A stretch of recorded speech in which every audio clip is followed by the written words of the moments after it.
So we're here today in this very hot loft.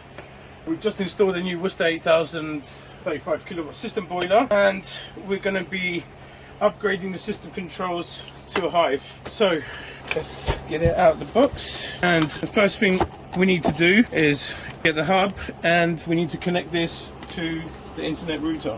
So here we have our internet router. So this is our hub, which comes supplied with power cable and a data cable. So we'll plug this one in here, power cable, and then this goes into the back of our internet connection there. And some routers have a USB connection. Unfortunately this one doesn't, but it comes supplied with a plug. So we stick that on the end there and plug it into the power, and we should have a green and an amber flashing light. There we go, and that will take about 10 to 15 minutes to pair. In the meantime, let's wire up the receiver.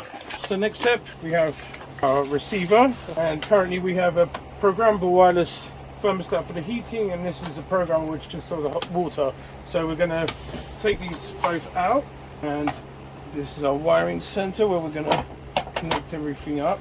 So take the receiver off its back plate. So now we need to disconnect this and wire this in appropriately, and then we'll go to the next step. So now we're just wiring up the back plate, neutral and live terminals, and then we've got our hot water on because we've got an S-plan. So it's just hot water on and heating on, and these two terminals will go to our relevant motorized valves.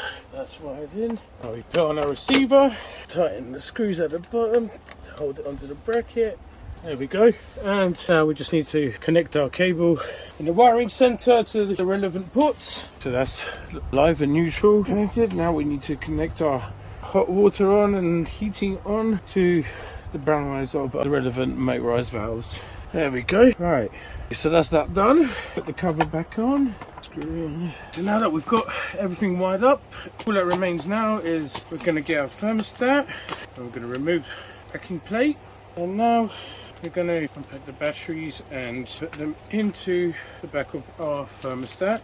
For now we're going to just put 3, we're going to leave the last one out, because what we need to do first now is we need to get the customer to download the Hive app and register username and password, and then we're going to get him to register the hub on his app by entering the code that we find at the bottom of Hive hub. So let's go do that. So next we're going to switch the power on, and we've got our amber flashing light. So now we can put the last battery into our thermostat, and it'll say searching. So now it's searching. So now we're gonna go on the app and search for the thermostat on the Hive app, and as you can see we now have a green light, so that means it's found the thermostat and we're ready to go.